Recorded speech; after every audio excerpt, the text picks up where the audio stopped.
أعوذ بالله من الشيطان الرجيم. بسم الله الرحمن الرحيم. السلام عليكم ورحمة الله تعالى وبركاته. الحمد لله رب العالمين، والصلاة والسلام على رسول الأمين وعلى آله وأصحابه ومن تبعهم بإحسان إلى يوم الدين، أما بعد. أعوذ بالله من الشيطان الرجيم. بسم الله الرحمن الرحيم. إذا جاء نصر الله والفتح ورأيت الناس يدخلون في دين الله أفواجا فسبح بحمد ربك واستغفر إنه كان توابا. صدق الله العلي العظيم. وقال نبينا محمد صلى الله عليه وآله وسلم: خير الناس أنفعهم للناس، atau kama qala nabiyuna Muhammad sallallahu alaihi wa alihi wasallam. Alhamdulillah, syukur kita kepada Allah Subhanahu wa taala di petang yang penuh limpah dan kurnia daripada Allah Subhanahu wa taala. Pada petang ini dapat sama-sama kita meneruskan sambungan pembacaan kitab Al-Minah Al-Ilahiyah fil Adab Al-Islamiyah yang dikarang oleh Fadilat Al-Syekh Dr. Hisham Al-Kamil Hamid Musa Al-Syafi'i Al-Azhari Al-Naqsyabandi Hafizahullah Ta'ala, yang kita menggunakan kitab Anugerah-Anugerah Tuhan dalam Adab-Adab Islam yang telah diterjemahkan ke dalam bahasa Melayu. Alhamdulillah, pada petang ini kita masuk kepada perbicaraan mengenai adab-adab menjual ataupun adabul bai' wasyira, iaitu ada adab menjual dan juga ada adab membeli. Orang yang menjual ada adab-adabnya, orang yang membeli juga ada adab-adabnya. Maka Islam ini mengajar kita akan erti peradaban yang sangat tinggi. Sebagai seorang Muslim, dalam kita menjadi seorang penjual, sama ada kita seorang penjual ataupun kita itu adalah seorang pembeli, maka kita kena mengetahui akan ada adab mengenai penjualan dan juga pembelian sesuatu barang yang kita beli itu. Kata guru kita dalam kitab, jualan adalah pertukaran barang dengan wang agar menjadi hak miliknya atau dengan apa-apa tukar ganti kepada wang. Zaman kita telah menggunakan wang. Zaman kita telah menggunakan wang ataupun duit yang yang bentuknya ada kertas dan juga ada shilling.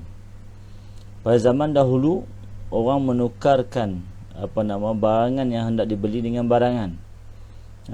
Menukarkan barangan yang hendak dibeli dengan barangan.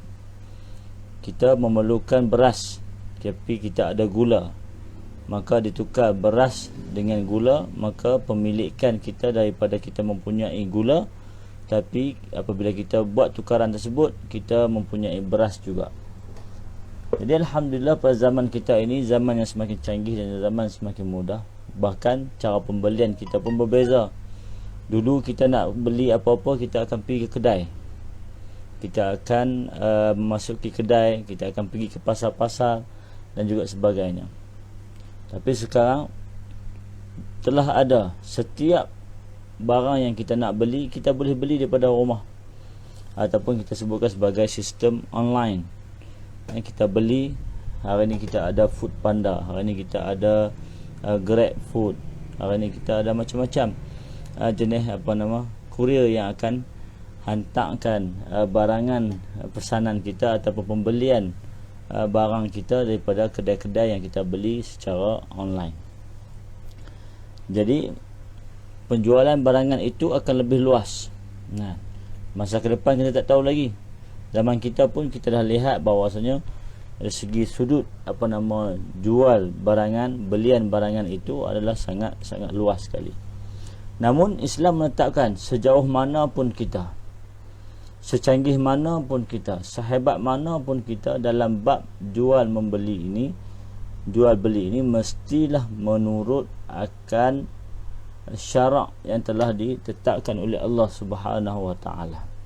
Allah Subhanahu wa taala menyatakan dalam Al-Quran dalam surah Al-Baqarah ayat 275, kata Allah Subhanahu wa taala, wa ahallallahu al-bai' wa harrama ar-riba. dan Allah Subhanahu Wa Taala menghalalkan jual beli dan mengharamkan riba. Jadi perkara yang paling besar sekali di dalam penjualan barangan ini, jauhilah riba, kerana riba itu telah diharamkan oleh Allah Subhanahu Wa Taala. Jadi perbahasan riba itu dia akan masuk dalam bab fiqh. Kan? Perkara yang barang yang hendak kita jual itu pastikan ianya adalah barang yang halal. Kalau kita jual barangan yang haram, maka ianya juga haram.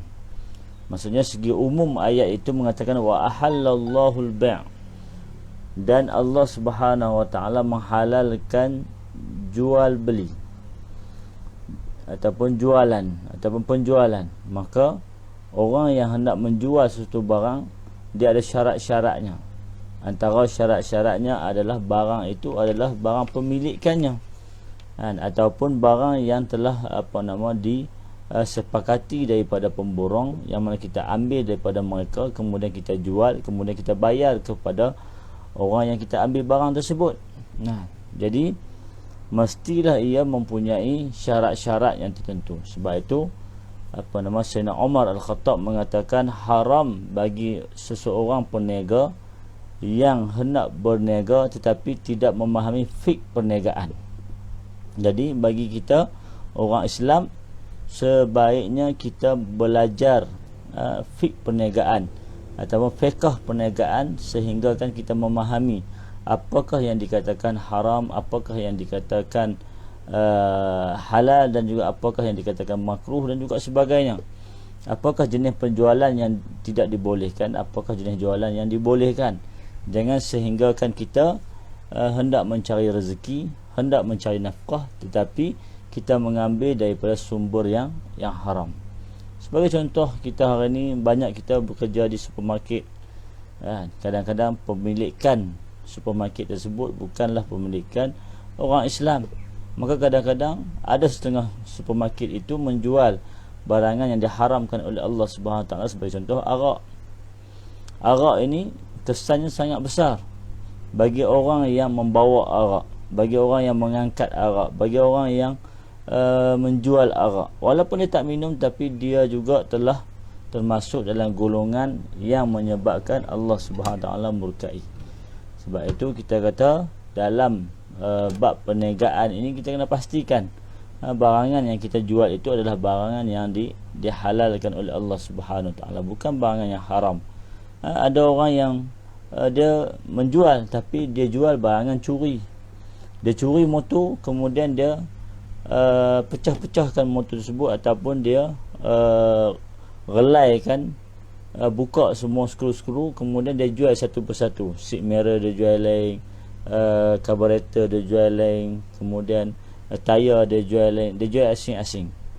Sebab apa? Kalau dia jual seperti itu, mungkin orang dah dapat detect bahawasanya itu adalah daripada kenderaan yang dicuri.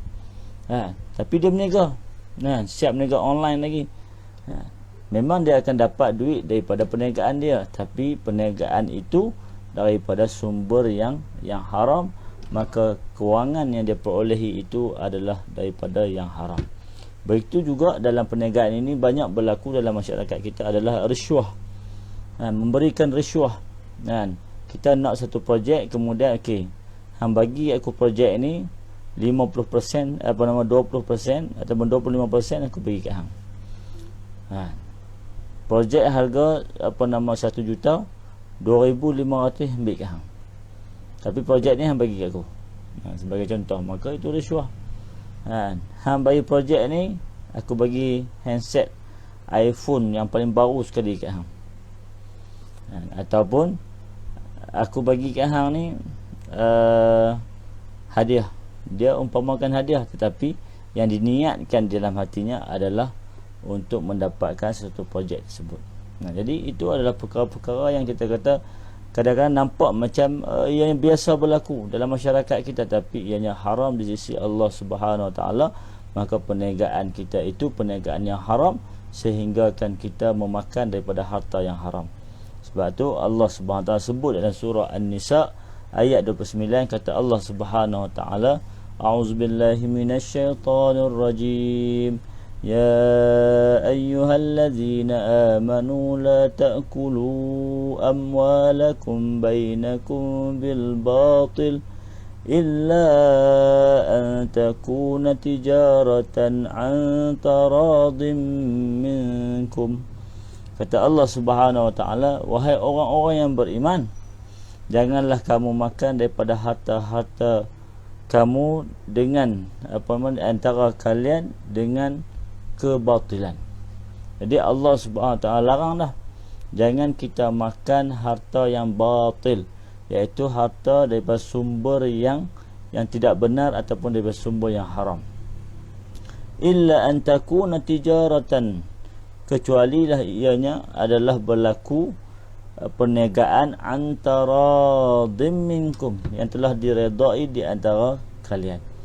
Maksudnya asal daripada makan harta ini yang tidak baik itu adalah batil dan haram hukumnya. Tetapi sekiranya dia melibatkan perniagaan, dan perniagaan itu adalah perniagaan yang diredai oleh orang yang membeli daripada kita, maka ianya diharuskan. Sebagai contoh, modal kita beli handset adalah 5,000. Dah mahal sangat, no? Kita beli handset 2,000, RM 2,000. Kemudian kita guna dalam seminggu, kita jual RM 2,500. Kalau segi pasaran nampak macam mahal, tapi bila kita jual ke seorang tersebut, dia kata tak apa, tak ada masalah, aku nak beli. 2,500 kira okey lah. Aku pun beli direct daripada hang, maka aku boleh terima terus. Dan dia tak payah-payah nak buat urusan apa semua, nak pergi ke kedai lah apalah. Hang bagi kat aku bagi duit kan, selesai. Bahkan lah ni pula hang bagi handset tu kat aku bank in lagi. Ataupun aku bank in terus online, transfer 2,500, kemudian ambil handset tersebut, maka selesai jual beli. Jadi orang yang nak membeli tersebut redha dengan harga tersebut, maka ianya dihalalkan.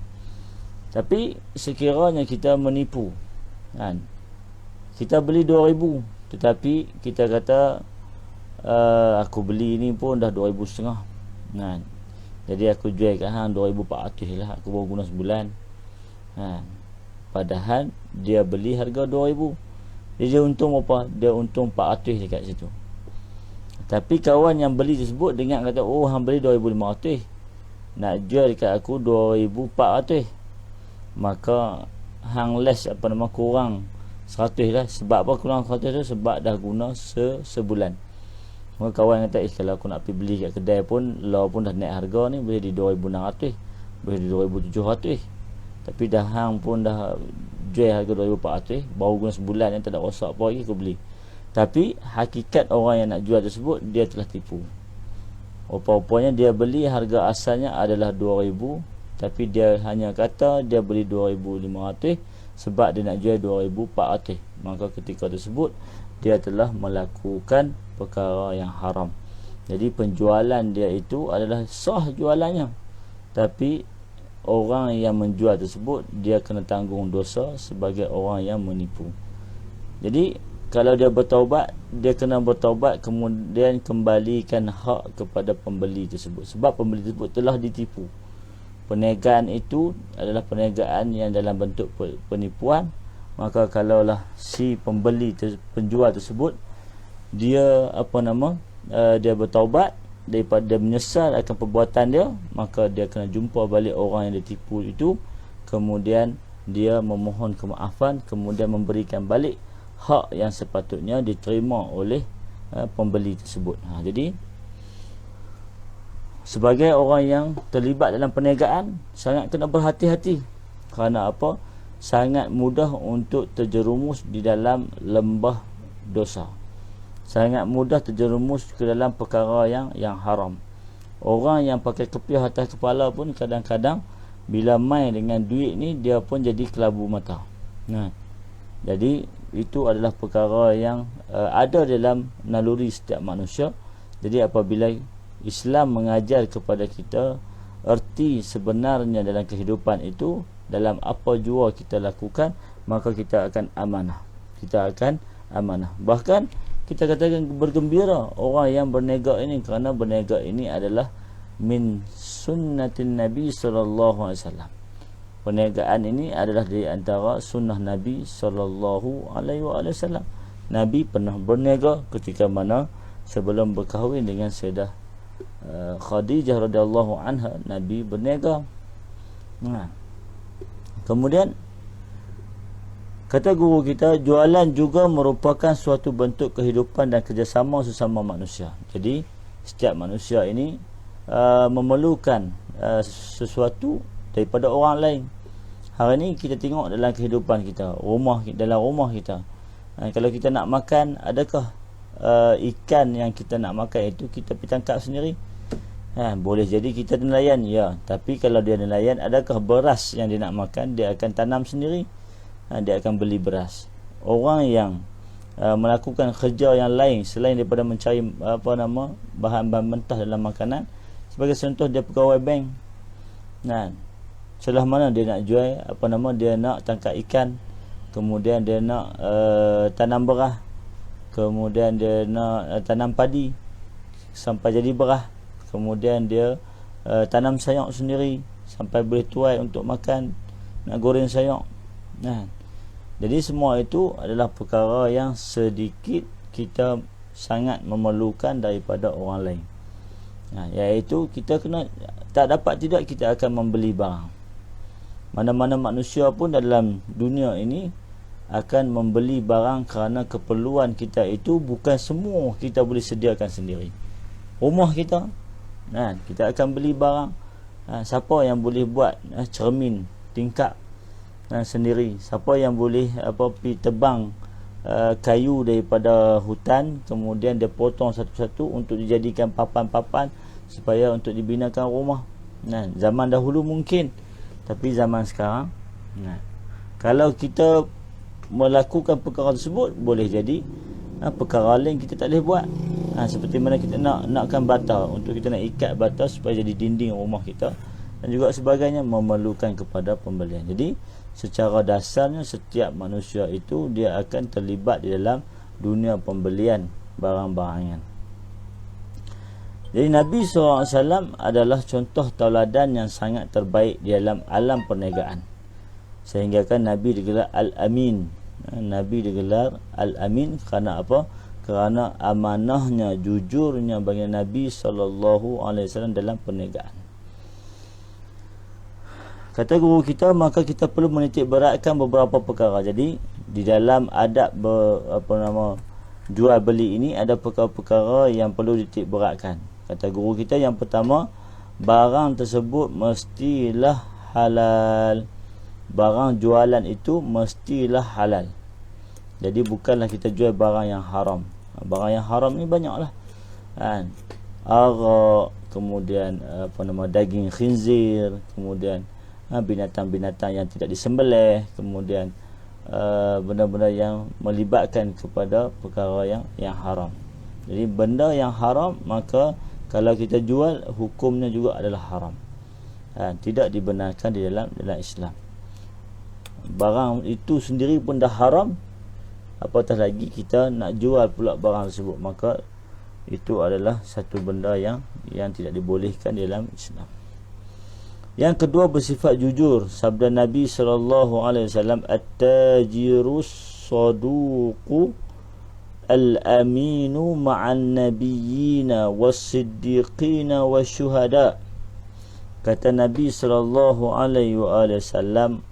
peniaga yang benar lagi jujur bersama dengan para nabi-nabi dan juga para siddiqin dan juga para sahabat. Jadi kedudukan orang yang berniaga ini, kedudukan dia sangat tinggi. Jadi peniaga yang benar dan juga peniaga yang jujur, yang amanah di dalam perniagaan, maka dia adalah orang yang akan bersama dengan para nabi. Dia akan bersama dengan para siddiqin, orang-orang yang benar, dan dia akan bersama dengan para syuhada yang mati syahid di medan perang. Maksud dia apa? Maksudnya kedudukan orang yang berniaga ini, kedudukan yang tinggi. Jadi kalau dia berniaga dalam keadaan dia memberikan kejujuran dalam perniagaan dia tersebut, maka dia adalah orang yang sangat tinggi darjat dia di sisi Allah Subhanahu wa taala. Kemudian perkara yang ketiga yang perlu dititik beratkan, penjual yang jujur bersama nabi-nabi yang dan orang-orang yang bercakap benar. Itu maksud dia. Kemudian bercakap benar kerana orang yang berbohong adalah pengkhianat. Jadi orang yang berbohong dalam perniagaan berhati-hati. Sebab itu orang yang berniaga ini kita umpamakan seorang yang mudah untuk masuk ke dalam syurga, dan dia juga mudah untuk terjerumus ke dalam api neraka. Mudah masuk syurga sebab apa? Yang pertama, dia telah memudahkan urusan orang lain. Dia masuk dalam alam perniagaan, dia memudahkan urusan orang lain. Orang nak cari sana susah, nak cari sini susah, kemudian dia boleh berniaga barang yang diperlukan oleh orang. Dan dia jual dalam harga yang berpatutan, bukan dia menindas orang yang hendak membeli. Kadang-kadang orang yang berniaga ini, dia nampak barang yang dijual tersebut adalah barang keperluan, sehingga kan orang yang nak membeli dia harga berapa pun dia kena beli. Harga berapa pun dia kena beli. Seperti contoh makanan. Kalau beras hari ni naik harga terang mana pun orang akan beli. Sebab apa? Itu makanan asasi kita. Ikan, kalau naik harga pun orang akan beli juga. Sebab apa? Dia adalah makanan asasi kita. Ayam pun naik harga pun kita akan beli juga. Tapi orang yang menjual itu janganlah sampai tahap dia meningkatkan harga jualan kerana untuk meraih keuntungan yang tinggi, tetapi tidak menghiraukan akan kesusahan manusia untuk membeli barangan dengan harga yang tinggi. Maka di situ telah berlaku kezaliman kepada orang yang hendak membeli. Maka orang peniaga ketika tersebut adalah di tangga yang bahaya. Sebab itu pada zaman Sayyidina Umar Al-Khattab telah dijadikan satu gerakan yang dinamakan sebagai Al-Hisbah dan Al-Hasib, iaitu orang yang meneliti barangan-barangan, timbangan-timbangan di pasar. Zaman Sayyidina Umar Al-Khattab ada hisbah, iaitu sehinggalah revolusi demi revolusi sampai ke zaman kita, jadilah kita ada polis. Kemudian polis terbahagi kepada polis-polis yang mengawal akan keselamatan, dan juga ada dalam bab penjualan dan juga sebagainya. Bab rasuah dia ada anggota dia. Bab kawal jualan dia ada anggota dia. Bab kawal perjalanan ada anggota dia. Kerana apa? Kestabilan sesuatu negara itu perlu dikawal. Jadi kalau tidak dikawal, maka manusia ini dia akan sesuka hati dia untuk menaikkan harga satu barang, sehingga kan menjadi zalim kepada orang yang hendak membeli. Dia untung, tapi orang yang nak membeli itu bersusah payah. Kerana apa? Kerana harga yang diletakkan itu terlampau tinggi. Namun orang yang berniaga itu mudah untuk masuk ke dalam syurga. Sebagai contoh kita sebutkan tadi bahawa itu adalah sunnah Nabi SAW. Dia niat dalam hati dia, aku berniaga ini kerana untuk meniru ataupun untuk menghidupkan sunnah Nabi SAW. Maka itu satu perkara yang baik. Kalaulah seluruh orang Islam yang berniaga dengan niat itu adalah satu perkara yang sangat baik. Permulaan dia itu telah bermula dengan yang baik. Kerana apa? Dia ingat bahawasanya perniagaan itu adalah daripada sunnah Nabi SAW. Bahkan Nabi mengatakan 9 daripada 10 sumber kehidupan ini daripada perniagaan. 9 itu daripada perniagaan. Maksudnya sumber untuk mendapatkan nafkah dan juga rezeki ini yang banyaknya daripada perniagaan. Jadi kalau tengok dalam keluarga kita pun ada saja ahli keluarga kita yang berniaga. Kemudian perkara yang kelima, bertoleransi dalam pergaulan. Kata Nabi SAW, rahimallahu rajulan samha iza ba'a samhan iza ishtara samhan iza qtada. Yang bermaksud Allah merahmati seorang lelaki yang bertoleransi ketika menjual, dan juga orang yang bertoleransi ketika membeli. Jadi orang yang menjual pun dia bertoleransi, iaitu dia ada muamalah, dia husnul muamalah dengan orang yang membeli, dan orang yang membeli pun dia ada husnul muamalah dengan orang yang menjual. Jadi di sini disebutkan sebagai akhlak orang yang menjual. Akhlak orang yang menjual ni kena baik. Sebab apa? Bila akhlaknya baik, maka perniagaan dia itu adalah akan menjadi tumpuan kepada orang. Oh, seronoklah kita pergi kedai tu, dia dengan adab dia, senyum, kemudian dia dengan budi pekerti dia, kemudian dia tanya kita nak apa, kemudian dia mudahkan urusan kita. Setengah-setengah kita tengok kalau tempat yang kita nak pergi beli barang, kita masuk kedai, tak layan apa pun, tak tanya apa pun, kita tu cari-cari barang, kita kadang-kadang segan untuk bertanya. Segan untuk bertanya. Jadi orang yang bijak bermuamalah dengan customer dia, dengan pelanggan dia, maka akan disukai oleh pelanggan tersebut.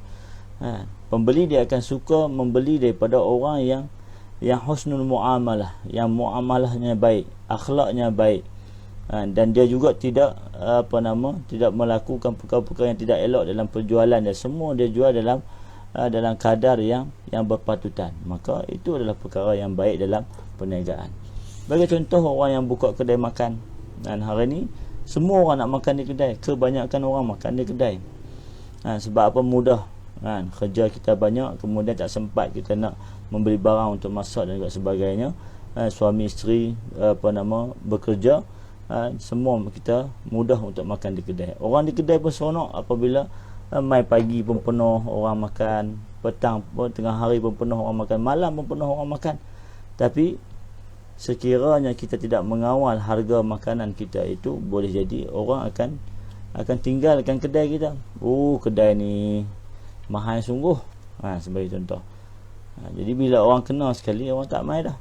Sebab itu apabila kita mengetahui bahawasanya itu adalah keperluan dalam masyarakat, maka kita berikan harga dengan penuh dengan penuh berpatutan, seperti kita sebutkan tadi. Kemudian Nabi SAW mengajarkan kita untuk untuk kita bacakan satu wirid ataupun satu azkar, zikir, sebelum kita masuk ke dalam pasar. Kata Nabi SAW, man dakhala suq faqala, siapa yang masuk ke dalam pasar, maka katakanlah, la ilaha illallah wahdahu la syarikalah, lahul mulk wa lahul hamd, yuhyi wa yumit, wa huwa hayyul la yamut, biyadihil khair, wa huwa ala kulli syai'in qadir. Jadi kita nak masuk, kita baca tu, la ilaha illallah wahdahu la syarikalah, lahul mulk wa lahul hamd, yuhyi wa yumit, wa huwa hayyun la yamut, biyadihil khair, wa huwa ala kulli syai'in qadir. Maka kata Nabi SAW, kataballahu lahu alfi hasanatin wa maha anhu alfi sayyi'atin wa rafa'a lahu alfi darajatin. Jadi siapa yang membaca tersebut ketika mana nak masuk ke dalam pasar, maka Allah SWT menulis baginya 1000 kali kebaikan, dan dijauhkan ataupun dihapuskan daripadanya 1000 kali akan keburukan, dan diangkat baginya 1000 kali akan darjat di sisi Allah Subhanahu wa taala. Kemudian perkara yang keenam, meneliti barang jualan, iaitu mengeluarkannya dalam bentuk yang lengkap. Jadi pastikan barang yang kita jual itu adalah tersedia, lengkap, bukan ada kekurangan. Kalau ada kekurangan, maka dibenarkan untuk pembeli untuk memulangkan kembali. Tapi sebagai adab orang yang menjual, kena pastikan barang yang kita jual itu adalah lengkap dan sempurna. Sebagai contoh, orang jual baju. Sepatutnya dia kena pastikan baju yang dia jual, seluar yang dia jual tersebut adalah dah lengkap siap. Bukan bila sampai di rumah kaunter beli, butang ni tak ada. Tadi tak sempat nak belek, satu persatu tengok butang tak ada, kena patah balik pergi kedai. Kalau orang patah balik pergi kedai tersebut, dia kata, saya beli baju ni, sampai rumah tengok butang tak ada. Jadi saya nak tukar lah. Jadi sebagai peniaga yang baik, maka dia kata, oh ya kah, boleh kita tukar. Tapi kalau dia nak buat masalah, saya buat semua elok pakaian saya, saya jual semua okey, ni tuan sendiri takut yang bagi koyak ataupun bagi jatuh hutang tu kemudian nak main tukar hak baru pula, tak boleh. Itu akan jadi satu perbalahan dan juga pergaduhan. Kerana apa? Kerana kita tak pastikan betul-betul bahawasanya pakaian yang kita jual itu adalah lengkap. Jadi orang yang nak menjual mestilah dia pastikan barangan yang dia nak jual tersebut adalah telah sempurna dan juga lengkap sebelum dijual ataupun sebelum dipasarkan. Yang ketujuh, menasihati pembeli agar dia tidak membeli sesuatu yang memudaratkan. Jadi orang yang nak beli ini dia kena tahu juga apakah benda ataupun barangan yang dibolehkan untuk dia beli supaya tidak memudaratkan diri dia. Jadi ada contohlah, ada ubat-ubatan. Kita masuk farmasi untuk nak beli barang-barang ataupun nak beli ubat-ubatan, maka penjual itu kena nasihat ataupun ambil tahu dulu daripada pembeli, ni nak beli Panadol ni nak makan untuk apa, ini sesuai untuk apa, yang ni tak boleh. Beritahu satu persatu supaya dia beli barang tersebut tidak disalahgunakan kemudian memudaratkan. Jadi penjual dia tahu setiap barang yang dijual itu apakah khasiatnya, apakah kebaikannya dan cara untuk menggunakan dia. Maka dia kena bagi tahu satu persatu supaya tidak memudaratkan pembeli. Ataupun kita pergi kedai hardware, kita nak beli satu barang mesin ataupun nak potong kayu. Jadi kemudian penjual itu dia kena mengambil tugas memberitahu satu persatu cara menggunakan akan mesin tersebut.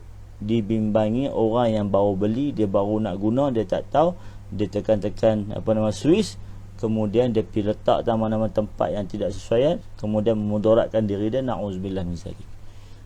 Jadi perkara tersebut adalah perkara yang perlu dititik beratkan oleh seorang penjual untuk nak menasihati kepada orang yang membeli supaya tidak disalahgunakan ataupun cara penggunaan yang betul sehinggalah tidak memudaratkan kepada pembeli.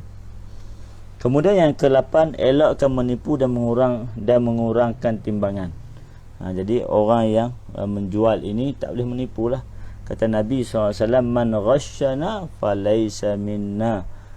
Sesiapa yang menipu di kalangan kami, siapa yang menipu maka dia bukanlah di kalangan kami. Maksudnya Nabi SAW tidak mengaku umat Nabi SAW yang menipu. Dia tidak, Nabi SAW tidak membenarkan umat Nabi menipu, khususnya di dalam perkara yang melibatkan perniagaan, jual beli. Tak boleh kita nak tipu. Kerana apa? Apabila kita menipu, itulah jauh daripada apa yang diajarkan oleh Nabi sallallahu alaihi wasallam. Firman Allah Subhanahu wa taala dalam surah Al-Mutaffifin, wailul lil mutaffifin. Kecelakaan besarlah bagi orang-orang yang curang, ataupun disebutkan maknanya adalah neraka wil bagi orang-orang yang menipu dan orang yang mengurangi dalam timbangan. Orang yang dia bubuh, kita nak sekilo beras, kita nak sekilo gula sebagai contoh, tapi dia kurang timbangan dalam tu, bukan ada sekilo pun, ada 870 gram saja, tak sampai 1000 gram. Jadi dia menipu. Ataupun dia tipu daripada awal, setiap bungkus tu, dalam bungkusan sebut dia tulis sekilo, padahal kalau kita ambil bungkusan itu letak di atas timbangan, kemudian tengok tak sampai pun, ada 890 gram sahaja, maka dia telah menipu di dalam timbangan. Maka berjaga-jaga. Orang yang menega jangan kita tipu. Sebab itu sebaiknya kita lebihkan timbangan tersebut. Dia nak sekilo, dan orang yang jual ikan di pasar, orang yang jual ayam, daging dan juga sebagainya, siput dan juga sebagainya, sotong, udang, kalau orang beli dia nak sekilo, kita pun letak sekilo, dia kadang-kadang timbangan itu boleh jadi dia akan kurang, dia akan ringan. Jadi kita lebihkan seekor dua, kita tengok okey sekilo, buh lagi seekor ataupun 2 ekor, sebagai tanda ihtiyat, supaya kita itu tidak mengurangi daripada timbangan yang asal. Lebih tak apa, lebih kita niat pula dengan niat sedekah, maka diberikan pahala kepada kita pula. Dalam menega pun kita dapat pahala dah, kemudian lakukan baik kepada orang pun dapat pahala dah, kemudian bersedekah pula dalam perniagaan, maka di situ akan mendapat banyak pahala di sisi Allah Subhanahu wa taala. Kemudian kita tambah adab yang ke-9 atau perkara yang perlu dititikkan adalah menitik berat dalam perniagaan ini, jual beli ini adalah jangan kita bersumpah walaupun ianya benar. Sebab apa? Ada larangan daripada Nabi SAW yang kata Nabi SAW, wal halafu munafiqatun lil sil'ah mumhiqatun lil barakah. Kata Nabi SAW, dan bersumpah itu adalah meningkatkan jualan barang tetapi menghilangkan keberkatan. Sebab apa? Kita bersumpah, wallahi benda ni bagus, wallahi kuais jiddan. Orang Arab semua wallahi lah, tapi wallahu alam dalam niat dia kadang wallahi itu jadi sebutan biasa bagi mereka. Kadang-kadang mereka tak bersumpah pun tapi wallahi. Tapi kita, kalau kita wallahi, tandanya kita bersumpah. Kita bersumpah. Jadi bersumpah dalam perniagaan itu memang akan memberikan kesan yang baik. Kita tak, barang ni demi Allah memang bagus. Kalau guna dia akan beri kesan elok. Orang dengar tu percaya. Tapi hilang keberkatan. Sebab apa hilang keberkatan? Kerana kita bersumpah di atas benda yang tidak pasti, dibimbangi. Kita tak tahu, mungkin kita guna satu barang itu sebelum ni okey, tapi barang yang kita bagi walaupun barang yang sama, boleh jadi ianya tidak sebaik barang yang sebelumnya. Maka kita telah bersumpah dalam keadaan kita menggunakan nama Allah, maka tidak ada keberkatan, maka dibimbangi. Jadi orang yang menega saja, dan tak perlu kita nak bersumpah dengan nama Allah dan juga sebagainya untuk meningkatkan jualan kita. Namun kita cerita yang benar. Ni saya beli daripada kawan saya yang dia adalah founder untuk barangan makeup ni. Memang dia guna memang terbaik. Saya guna pun terbaik. Kawan-kawan saya guna pun terbaik. Ada testimoni dan sebagainya. Tak perlu masukkan elemen atau dalam ucapan kita itu kalimah wallahi, demi Allah dan juga sebagainya. Kerana apa? Boleh mengurangkan keberkatan. Kemudian yang ke-10, al-iksaru minas sadaqat, dan perbanyakkan bersedekah. Jadi orang yang meniaga ni banyakkan sedekah. Apa kata Nabi SAW? Ya ma'syarat tujjar, wahai orang-orang yang meniaga, inna syaitana wal isma yahdaran al-bay' fashubu bay'akum bis sadaqah. Kata Nabi SAW dalam hadis riwayat Imam Tirmizi. Kata Nabi SAW, wahai orang-orang yang berniaga, sesungguhnya syaitan dan dosa itu akan hadir dalam perniagaan. Sesungguhnya dosa dan juga syaitan itu akan hadir dalam perniagaan. Maka campurkan dalam perniagaan kamu, fashubu maksudnya akhlatu, iaitu campurkan dalam perniagaan kamu bersedekah dengan sedekah. Sebab tu kita kata tadi ni, kita timbang sekilo, cukuplah sekilo, tambah lagi 2 ekor udang. Sebagai contoh, ini untuk ihtiyat supaya tidak kurang daripada timbangan, dan kalau lebih ianya adalah sedekah. Bubuh daging nak sekilo, kita cukup sekilo, tambah lagi seketui 2. Timbang ikan cukup sekilo, tambah lagi seekor, hak kecil pun tak apa, bagi lebih sikit, niat sedekah, maka ia akan menghilangkan kesan daripada syaitan yang hendak mengganggu-gugat dalam jualan kita, dan juga dosa sekiranya kita mengurangi daripada timbangan.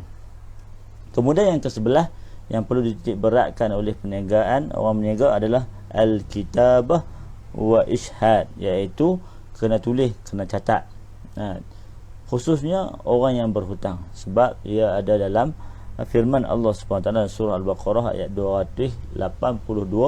Kata Allah Subhanahu wa taala, ya ayyuhallazina amanu iza tadayantum bidainin ila ajalin musamma faktubuh. Kata Allah Subhanahu wa taala, wahai orang yang beriman, apabila kamu berhutang, kamu dihutangi dengan hutang kepada satu tempoh yang tertentu, faktubuhu, maka tulis, catat. Oh, ni saya beli ayam ni, saya bayar minggu depan lah.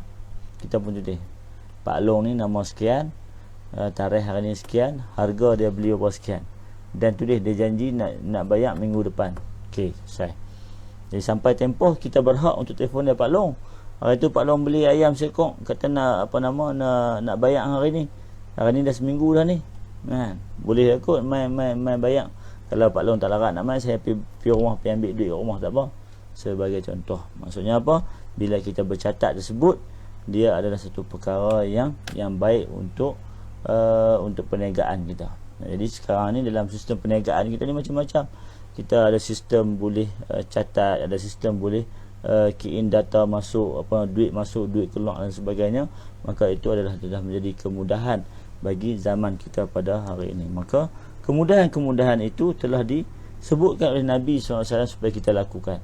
Zaman kita ini hanya nak ataupun tidak untuk mengikuti apa yang telah diajarkan oleh Nabi SAW sahaja. Kalau kita terima dengan sebaiknya apa yang telah diajarkan oleh Nabi SAW, maka kita telah melakukan perkara yang sangat baik di dalam kehidupan kita, dan khususnya untuk orang yang berniaga. Dan tajuk kita pada hari ini adalah adab jual beli. Jadi kita kalau orang yang berniaga di kalangan orang yang tajir, minat tujar, maka kita jadilah at-tajir mislu Sayyidina Nabi SAW. Jadilah orang yang berniaga seperti bagian Nabi SAW, sehingga kan digelar Al-Amin, iaitu orang yang sangat jujur di dalam perniagaan ataupun apa-apa perkara sekalipun. Moga-moga Allah Subhanahu Wa Taala memberikan kebaikan kepada kita. InsyaAllah kita akan bertemu pada pertemuan yang akan datang, iaitu dalam adab-adab beristinja.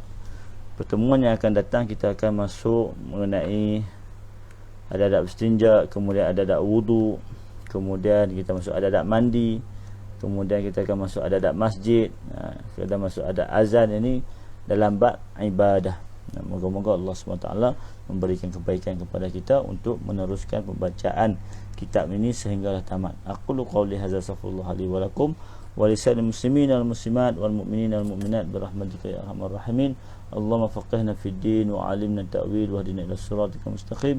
Allahumma ja'alna min ahli khair, Allahumma ja'alna min ahli 'ilm wal 'amal, Allahumma ja'alna min taufiq wa hidayah, Allahumma ja'alna min jannatika ya Allah ya Rahman ya Rahim ya Akramal Akramin ya Badi'as samawati wal ard ya Dzal Jalali wal Ikram. Allahumma rabbana atina fid dunya hasanah wa fil akhirati hasanah wa qina azaban nar. Subhana rabbika rabbil izzati amma yasifun, salamun alal mursalin walhamdulillahi rabbil alamin. Yang baik pada Allah Subhanahu Wa Taala, yang kurang dan lemah daripada kebodohan dan kejahilan diri saya. Assalamualaikum warahmatullahi wabarakatuh.